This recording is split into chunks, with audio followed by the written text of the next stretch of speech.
34th on the leaderboard. We'll be up against numero 6 here in Altai in an HRE mirror. This could be intriguing because I've been wondering and waiting to see if we were going to get some sort of maybe Burgrave choice in the HRE mirrors. It doesn't come out that frequently, but I think this is the type of map where like it's a balanced play where people could manipulate it because maybe the more likely choice is a Regnitz and HRE mirror on this specific map. We've seen the same occur on Mongolian Heights, but I think that was between like the Muslim and Leenock, and they both end up going Burgrave because they kind of big-brained each other so much they came out to the same conclusion. The Burgrave is potentially a very volatile tool to use against an HRE player in the mirror. It's just the reason we don't see it that frequently is the timing is very, very tight. Like, you have to optimize it very well because against most civs, the power of the Burgrave is it allows you to escalate so quickly against a lot of civ matchups. The problem against the HRE is their economy is so strong and their ability to boom is so quick that like the window of opportunity, I'd say, is half of what it is against a lot of other civs that play a little bit more greedy. Let's see how greedy these boys are going to get in this one. Both with forward gold spawns and both with retracted woodlines. These ones at least are more favorable for Kiljardi. Look at Leenock though. Leenock is fully exposed here. This could be very dangerous for him. Can't even get a high value Arkin. Meanwhile, when you look at Kiljardi's base, wood, gold, and easily the sheep when he has a lot coming back. Could do it with the deer stack on the backside as well. And similarly can be done for Leenock. But at the end of the day, like Leenock is going to struggle to get good value. Usually when you go for an Arkin, you're looking at like gold, wood, and then of course the food that you're covering is usually like your initial sheep. In this situation, Leenock, if he wants gold, he can only get food alongside it. And it's interesting because a lot of the time people think that's good, but it doesn't play out that way. In fact, often it works against you because when you're playing these type of like configurations, like food and gold does seem good because it will allow you to get a quicker tech up time, and sure. But usually you need wood to do pretty much anything you want to in the game. So unless your intent is to go for a Burgrave play, food and gold as an Ark and Chapel placement doesn't work very well. I think that's always one of my key indicators. If I see someone willing to sacrifice the wood that they have on an Arkin to get food and gold guaranteed, you can almost be guaranteed they're going for a Burgrave. Some players still do it for a quick Imperial, but like realistically, it's most beneficial for a Burgrave play. There we go, Arkin to open up. It's going to be the food and wood we talked about on the backside. Interesting choice. Kiljardi chooses to optimize for double food instead of going for the wood gold, but usually it just makes sense. Like, usually you can rely on getting enough gold easily to access castle, and then the demand becomes food. Whether you're trying to push man-at-arms at that point, or you need a lot more food to get up to the next level, like you need to keep that going. And double stack can be good. Limited space with this, though, to switch into farms is one problem to consider for Kiljardi. Something that Leenock won't have to worry about, although he will have to worry about raids if he does go into the farms.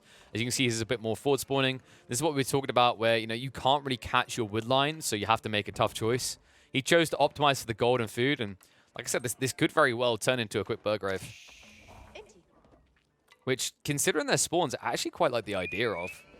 Like, Kiljardi has pinned himself in a corner now. There's not really a great reset point if you do get raided by, say, 15, 20 man-at-arms. And if we look at the sheep count, yeah, Leenock can do that. Leenock can actually go for the full Burgrave rush. He's got 9 sheep here, so he's got 1,750 resources to work with there. Wait, what am I about? They're 250 each. I'm an idiot. He's got 9 sheep there, so he's got 2,250 resources, which is enough to get you to Castle Age and also get a few of the man-at-arms out. And then after that, you can see he's got a lot of berries to work with. So this man could definitely get up to 20, 25 man-at-arms, at least, off of these finite resources. And even after that, you can play towards the deer. A little bit worse than the gathering rates, but still an option while you transition towards farms. Should probably talk a little bit about the relic placement as well, because I feel like these are better for Lee for the most. So Kiljardi got the spawn on the opposite side. You've got this one like close to, I'd say closer to Leenock. One retracted behind him. Inside is one big difference here, whereas Kiljardi has to lap around the side of the mountain to get his.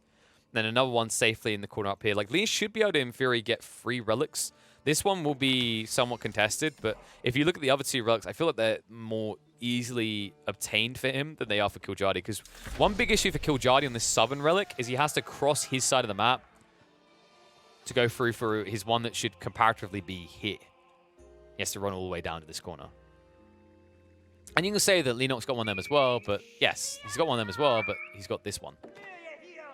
So maybe a little bit infuriating. He can safely play around the backside, is the argument, but I think it's kind of deceptive sometimes, and like choke points like this can be used against you. If your opponent's really fast, like Leenockt in theory could pull a villager, wall this up, and you don't get anything.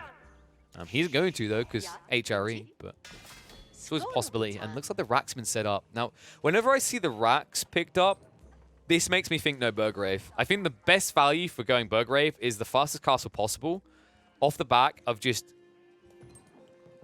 gathering as much together to instantly unlock, and then all the food that you have at that point like is just used to flood out troops. Whenever I see a racks and a stable, this seems like someone's actually playing for mid-map control before that timing, which usually lends itself to wanting the relics, i.e. wanting them for your Regnit's Cathedral. So, don't think we're going to get the Burgrave style. Probably just Regnit some Regnits. And he was inclined to do this after he saw the stable drop coming out of Kiljardi, so reactionary phase here. The reason he makes this choice instead of going Horseman himself is because he's behind. If he starts the production now, Kiljardi already has the lead, so he can match you in your own base. This way, you counter him out and push him back. That's meant to be the power of counters, by the way.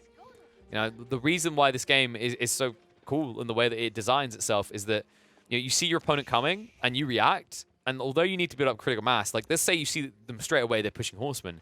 If you then straight away build a rack, start pushing Spearmen, you being the defender and having the counter unit will give you the advantage, even if you don't have the numerical advantage. And I like that. It's like the Horseman is snuck in. Leenockt, whoopsie. That's got new Spearmen coming out. Luckily for him, Horsemen do not exactly kill fast here. I'm trying to target out a squishy little Villy on the berry line, but hard to find the value. Leenockt can easily defend against this with 2 or 3 spears at this point. You can choose to amass more Horsemen, but the problem with doing so is like as they start to get dented like this, feels like they become worse and worse traders. Spearmen getting cornered in the end. A lot of damage being done here. Like even if he doesn't kill the Horsemen off, they're going to be more or less useless. And I like the way he optimizes that. Like Leenockt, he knows his troops going down, but look at the damage now done. These Horsemen are barely alive, and this is just not a good trade, folks. Like, yeah, you finished off an 80 resource unit, but now you have 220 resource units that can't be hit more than twice. In fact, almost losing out the wolf there. Just about survives it. Like, at this stage, if I see this Horseman running onto my villager, I turn on my villager and I stab, and I insta-kill one. Leenockt. Now look at that tech up. Regnit's forward of his base. Look what he's done. He's guarding with the Horsemen because he switched into them as well. Stable on the backside. Only just got spotted by Kiljardi. He has to realize what's been happening here. His relics are now going to be blocked and scouted on the north side as well. Another option available to Leenockt to block Kiljardi out. Kiljardi, by the way, slow on that tech up. To get the resources together finally. Horsemen raiding in. Villagers being min-maxed at the moment as the Spearman comes across. Horseman willing to dive here, but not fully. Missed opportunity there, actually. He could have killed the villager. In the end, he still takes a hell of a lot of damage to the Horseman. He's more or less useless now. Tech up complete. This is where Leenockt needs to move out, and it will be on the backside with the floating prelate there. Missing his animation, as he'll easily pick up the Northern Relic. And I feel like the move from Kiljardi, yeah, a lot more greedy and a lot slower. He's playing for Central Relic, but he doesn't have much in the way of Horseman power here. Look at the damage on all these units. 2 Spearmen come out here, they deny you entirely. In fact, I wonder if we're going to get that now. Leenockt already priming the Knight to rush out. A Knight that could quickly snipe out the Prelate. First Relic is going to be picked up by Leen, starting to be ran back here. Meanwhile, Kiljardi will make his way around to his safe Relic, but notice that there is a scout here waiting to get a little bit cheeky. Will be difficult to kill, but with the assistance of the wolf, and this is the key detail, by the way, I don't think Kiljardi knows about that wolf. If that triggers, wolf plus scout, in theory, could kill you off before you get back to base. And uh-oh, there he is. Worst case situation for him. Scout will even join in now. In fact, Scout needs to be careful not to aggro. Leenockt, whoops, pulls out just in time.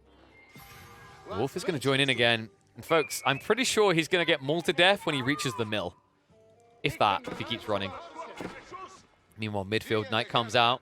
Nice guard coming there. Kiljardi able to back up the Central Relic. So that's going to give him an edge here. On the backside, the Scout still running you down here. The Wolf isn't interested anymore. So it looks like Kiljardi might end up getting his cake and getting to eat it. He's going to get both relics first. Leenockt Now heavily delayed, trying to march to the north side, but the horseman just a thorn in his side, meaning he can't get easy access there. He'll have to play his south side. I mean, he has been guarding with the 2 horsemen.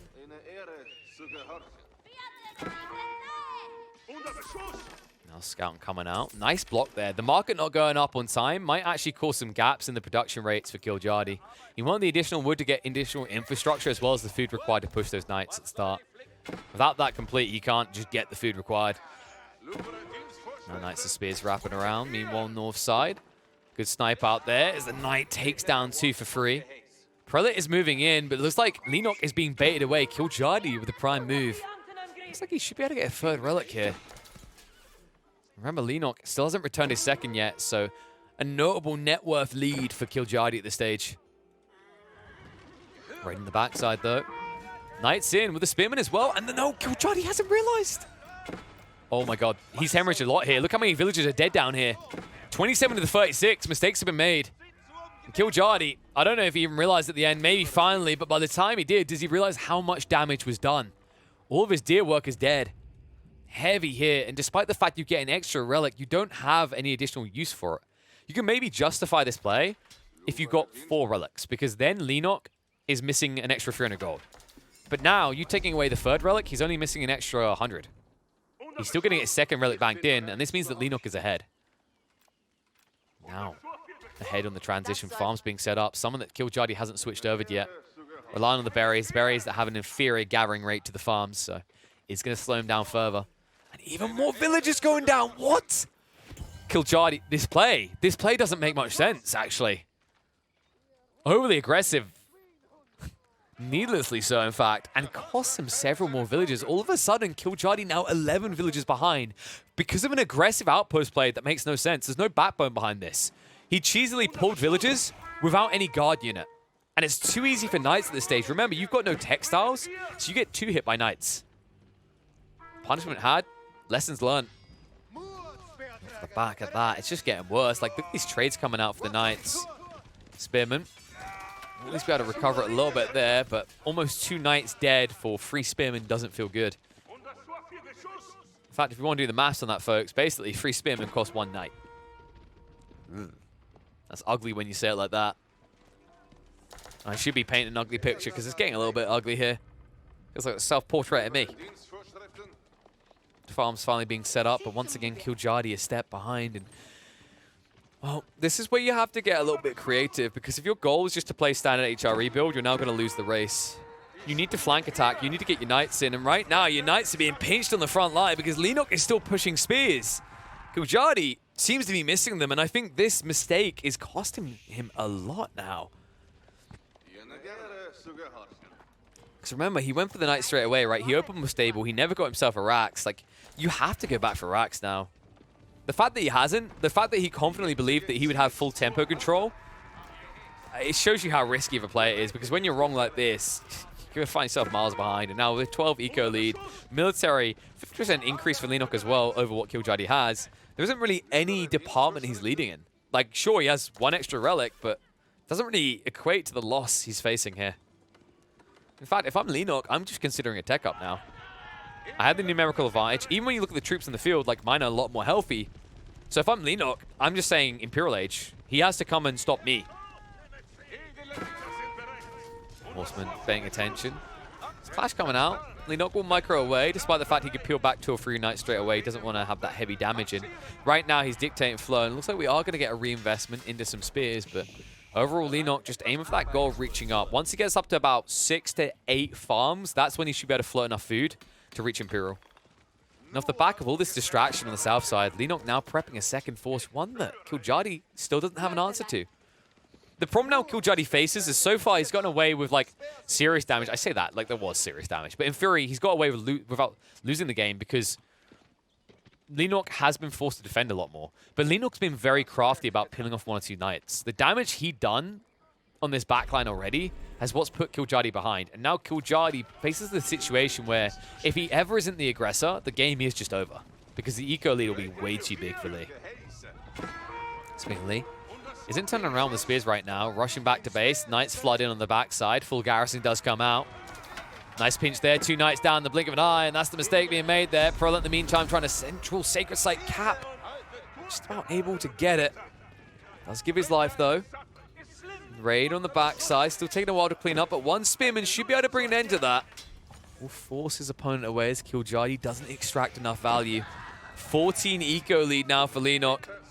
Massacre on both sides. Knights forced to engage Spearman. Leenock a little bit off of the micro there. I don't know if that was a misclick where he just essentially selected all Spearmen. You don't necessarily need to peel back this many spears.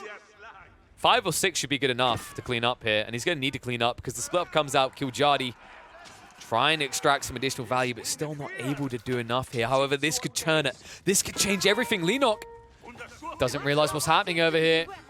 Heavy strike in. The only upside for Lee is less villagers dying because no blacksmith upgrade coming through, but that's not going to last long. Leenock now with the pullback. Several villagers brought down, all of a sudden them neck and neck. The difference maker, however, is Leenock almost has what he needs for Imperial. That could allow him to quickly boom up and recover. Kiljardi, by comparison, does not have the food to even consider it. His only choice is to double down the castle now. Spears, Leenock. Maybe a little bit over-calibrated in his pull here. Maybe he didn't need to bring all of the spears across. Maybe could have kept some on the front line. And if he had, Kiljardi wouldn't have had the same level of opportunity. Instead, Kiljardi now forced to walk away, somewhat content with damage done, but what he might not realize is how big the economical gains have been for Lee. Lee doesn't have to hang around anymore. In fact, I'm expecting Lee to go for the tech up in the next minute, 2 minutes max, because then his eco recovers. That's his end goal here. Yeah, he has actually stopped just pushing anything but villagers here, setting up the new farms. A lot of farms to set up, a lot of exposure potentially, but auto aggro from Kiljardi. Moving in again, Lee pulls back. Got just enough farms set up here. Didn't have additional wood to get any more. Needs to start gathering on though. Like, keep in mind, Leenock still hasn't got the tech resources together because he's spending so much time building the farms instead of using them. Finally, the resources come through. Spearman trying to pinch their target. Knight still hard to wrap on. Leenock now needs this recovery. I don't think you should be setting up this many farms right now. You need the tech up first. These farms kind of feel like a bit of a burden. Second wave of Spearman will at least stab, make sure Kiljardi can't get back in, but this should be where it happens now. Pull the villagers to the backside, pass the Swabit going up, and he walled off this area, so it should be a safe tech up, and now with the pushback, Kiljardi has no way of getting back in. Without heavy casualties, and off the back of that, like, Kiljardi didn't really recover his game. He's prepping racks now, he's got the farm set up, but he's looking weak. This is not someone playing from a position of power right now. This is someone just grasping at straws. Like, the eco damage seems good, but the time is now going to be off, and Leenock building his way up. Raiden again, Spearman out of position, could be the redeeming quality, but instead Kiljardi gets baited towards the farms. When really he needed to go for the wood line. If he goes to the wood line, he spots this out and denies the tech up, but instead the Spearman giving pursuit. Heavy push in, Kiljardi, he still doesn't see it. Wrap North might be a saving grace here. Villagers revealed, and he will just turn and burn him here. He knows this is the best value he's going to get, sniping down several villagers, slowing down the tech up, but at the end of the day, he's not quick enough, doesn't have enough knights to hang around and put an end to that build-up. The best he can do is slow it down. Spearman keep pushing through. Will eviscerate the remaining knights. Second wave coming in though. Kiljardi non-stop here. Gold line is running out into no man's land. Will realize their mistake. Kiljardi, despite his best efforts, think about this realistically here. For how long Leenock had the 10-point eco advantage, he can afford to now be 10 behind. And he won't remain that way. Not with Imperial Age now reached. Meanwhile, backside of the base. Lee, just one knight could do a lot of damage if you're not careful, Kiljardi. Especially considering there's still... Oh, no, there is textiles. Glad to see it. However, a knight at this stage, it's just 3 hits. And that's easy peasy for him. The shivs are out. That's not a quick kill on the knight. In fact, that could cost you at least 3 visits. Probably 4. 4 at this rate. The knight's going to come in to dispatch him, but 3 kills, idle time as well. You're happy with that. The aggressive knight's cleaned up. This is where things get a little bit cumbersome for Kiljardi. Yes, he did extract an eco lead, but it wasn't big enough. It didn't last long enough that it makes a difference in the grand scheme now as Leenock is looking to fully recover. With so many Spearmen, he will do so. I like the switch over to Man-at-Arms out of Kiljardi, but I can't help but feel it's a little bit too late. If he had some Man-at-Arms riding and dying with the Knights in the base of his opponent, it's maybe different because the Spearmen are answered. But now it feels a little bit too late. Lee's going to push in. Tech up coming through. Vets are about to become elites, and he can engage here. Both researchers, actually. Damascus still on top of this. You can't actually take this fight anymore, though. This is a bad fight. Your man-at-arms are getting out-damaged by Spearman at this stage.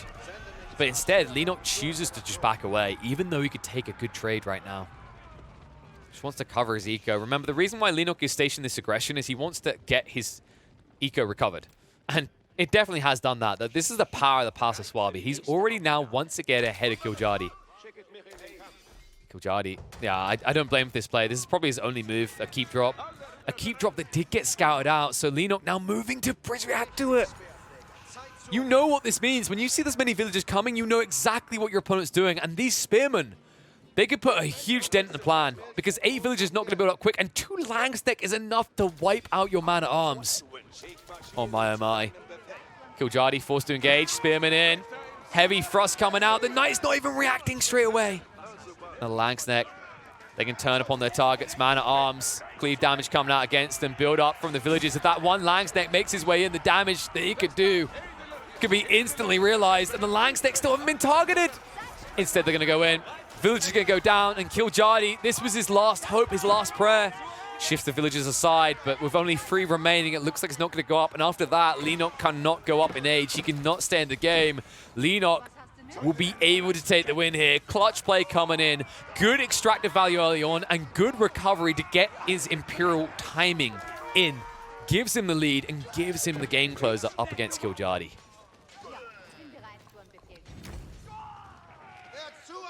And understandably, GG gets called. Nice attempt at recovery from Kiljardi. This was a Hail Mary, and maybe admittedly a little bit of a predictable Hail Mary. It seemed like his number was clocked by Leenock in this situation. Like, he understands that his only recovery play when he fails to stop the Imperial is to get some sort of blocker on the Imperial landmark itself. But your options are limited. Like, even if you get that up, like, there's a wall between you. The Pass of Swabi can still print villagers out and send them to the south side. It's the beginning of recovery, but you still need to say a second keep out of this, and that's a big ask. I think Kiljardi, even before he attempts that keep play, it's like a 95% chance. If he gets that up, we go back to, say, 15%, maybe 20 max. He's still got an upward till battle, but it's at least a point of recovery. I do appreciate he tried it, though. Like, I think if he stood back and tried to go for Imperial himself, maybe he scrapes together his Imperial, but he doesn't do anything with it because he's just being dove and butchered by Knights at that point.